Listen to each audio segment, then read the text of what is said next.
many man bur right tin gajan guasma be nyodo ename amandana de yuri kamrar kaja name amande yo de kalare kaja name amandana lat ke yore kaja mi yogo ke kin de wona kin bakel biga jagana me namani mi youth content ledre ke kis woka kin ngwan mi jaga gara de nduna betian kami akandu telerek mitik chakate go bogome telejeriak de galare entam nyen ladan bo kwala nyon de yen kalare jide ana biya shu gor wanaten amal kenyam man banyo de kejan goma form mandana la tianga ka commercial bank of Ethiopia muluno mishi jegan form me Kenya man bengach form mishi nen form mandana la yo la ga kam karar kejan goma take mishala account holder neme lurno to jiram dan te ka kan ke te ka bang account bichodu be gware mitiga should be show gware gomo chana gware chega mit kama yora lan de show gor okay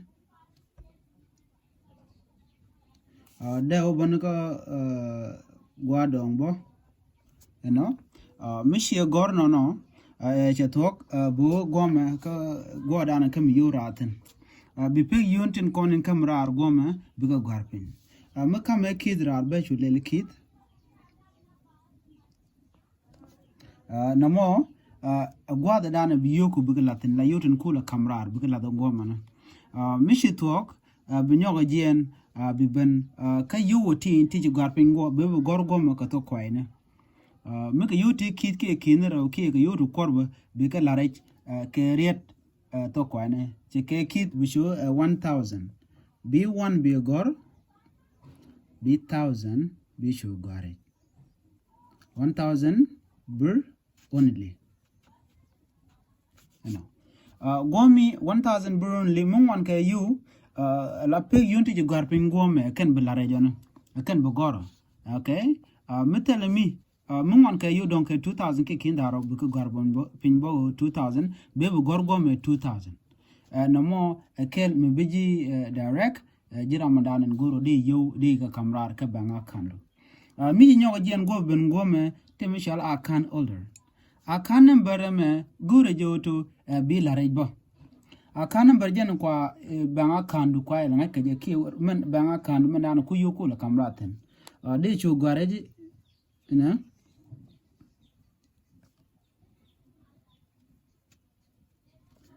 duna jana mona bi gware jana mo be jilwak ko bi ngajo to akan endanen kam yura tin akan meninde bi nyoga jien gomo bo kam shali signature go ki akan holder signature ana me shala akan number gomo ne ma akan holder akan number jen la kwendu kwen akan gadu jen te kana menene na me agwada dana bi tan tinan gomen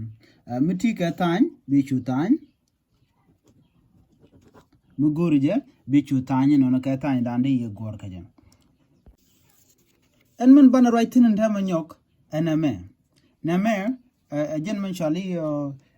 depositing ala me le the yorage chale kai deposit slip me le the yorage bi jana mo en form me bi tian form me mi shi gut logaji committee ga yugo to leverage bi kon ngajo to de shoda de guardian kada kan number ki mandan leverage yore keje de la guardian je ko manyango akanul de nyam gome taw lu ni shodu mitte ga ji form me bi shu guarage o jiram la yore ba shore yu guarage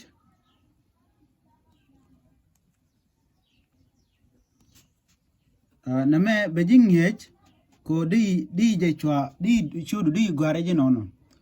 di gor ka to bun ba mu gurije ki di gor ka to kwaine ka biga yik chad ba kana banga kanu mandanen en chileb me lebe dunu ka jam gome ni al gome te mishale branch me ludani mandanen bang danen le the you creating mitika disa baba ke tika gambela ke na gwa titina bi lare jang go danen le the you creating chenta mata gambel ba chu gare gambela ana mo beijing nyodo to di yu di galarech re which ka gambela karamadan tik show the moment malare yorech jen ram tik show che gwar gomana go bi nyoga jen bo ka kanam barame a kanam barame bi lare dune jana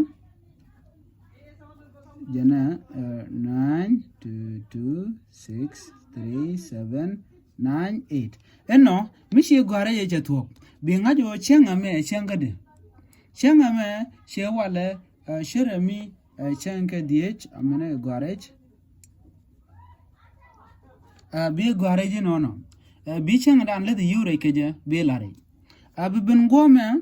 mishi bi pingome tishotin gome shala amon in words ala yutin kon ledre gome yure be lare gome ka yuti kit mishi kono gi kona ba yuti kit ba lare yuti kit ato kan yure kon lare ba ka lare gome ke word ke menan ba ko ni kidin ba chu lare 1000 bir only bishodian be gore ko jan biju kula logon mishi to ngomo be ben goma karamadan en let yore nga let dereje deposit by nga let kareja ashana en let yore jona good okay goma be ben kan bardanen jin number danen let yore ke jiram dan ta ka number mon be gore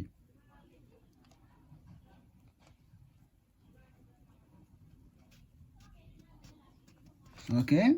mishi gware je tok ben ka time gom bi tanya dan di lare ke je men le yu gre ke je bi chu lare angomo bi yu to ko le dire be chu to ko no mishi tianga gwa be jilwak yo tem do den bala gor ke je bi chu tom ne je man da den goma men ko no ngi o jin men le yu re ka kan bi kon ngadi to le ka akandu wala kara da den chene mente akandu amle re ka kara dien take a fix that mon mishala mabala re jin mle de kit wona ka kinun wan le de re na me kit wona kinun wan ba waka akan ra dien akara mo dien mo mi jegen je yu ramu dien mi jegen je yu ngomo bi kit awaka kinun wan bi di jak kejen sleep me ki gui kono mo gomene okay dungno mi jagan kit kina diej awa ka kina bakele toto ki kina wel te kamala cha na ma cha ja noka mi kina diej awa kina bakel kono me policy mi cha lat shi sha de no man ba nok antama ojin bi sleep do dien bi nyok lene bi nyok tiang sleep me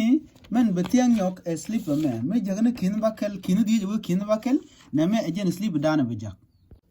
ka jen sleep me sleep do dien me gorgo ojin me jaga kin di jo kin bakel bi tiang ni na me kami jagani yulo jaga kakara da dien kana me bi ga kit kel wona kinun wan karodin kit kel wo kinun wan akan tin content ba nok ka bang me jaga ka me jaga ra dien kam me shejan me ka kin di kan yuri jaga ton kan lugo to bi form me bi tiang form me lugo bi tiang am form me men buto gene bi jin fondu bi yudin kono to kin di to bi ka da me ka kin di bi form me bi tiang na ka rew bi form do dien me shigaja bi gor bi kinero ke kindo bu lare bi form do dien bi nyo gwanyok bi kin ti chop ko diok bi ko lare bi ko la kin di bi ka yiga form to goal kana me bi ko lo chop kam she jen jaga gan dial ken ga yuti kin chop ko di to bi ka jakana me mugi kono goma man chalat chawona goma Gambela branch to kono Gambela deposit accounts special demand deposit accounts na me account number Ramadan take account number men cool guru to bijuku ko ji Ramadan take men take account chien men book lel jana gomen na me saving account la go down we you waka toten okay gome account name na men amon in figures nama morning words nama beneficial akan name ramadan bu benefit akan bi la gom nama akandu ramame akanda no yo gaten gome mukane ka banga kandu lo kugala kare banga kan gadu biname bi kontiang bi yorin kon gor kula kamrar bi kulo nyogo jak ka jen banga kanan kulo gor gome lede yo michi togo yo bi shora ramadan jegi yo bi gar gome ramadan jegi yo gaden mena dien na metele mena ngatin gome ramadan ku yo kulo jaga ramadan mena mulel gaden gome ji ramadan jegi yo bitayin gome okay nameni edungdu nameni ejen akandu name akan ramen jegngok ramen jegngok ajen akane namene jen godan biting ten yo bishu bitayin gome mishi goro ke mishi to godan ci tok bichu tayin tin gome eno jen gor jo to de kon ngi gajena me miti ka ke gor jo mabum do dien bi ngai ko na me mo ga ka kuidan bi gor to bi comment bi mandano gaji bi la man yam shi ko rai ka ko de yo de la reje de yo de kamrar ne me o de yo de kamrar de man dien wona me de yo de la reje de na me de yo de la reje lo me ka yo to shop ke kit wuga kinu ngwan de ka jaga jen mishi ayu te wuga kina di wuga kina ba kelke kina wal buga jaka form mena kan form dang jokten kon tin jaka ngwane ki lat ka ngwane ka jaka bang manda dien jinon gom mishi yugo mishi ga jak tembu to gom mishi yugo jak baje kam na me jen danan biyu ti top ti chopoto to ba mishi ga lare ba ga kami baje kam slim mishi ga na me mishi shi yugo lare mila dana yure ke form na yug michi klare kenama jiram dan let yorech yo ba je kam form me muluno to chai kam sleep minyo to chi yo to chi lele chi galare ajano ene bu ko tikel ke kwa goro to biangwane biangach ka lord ken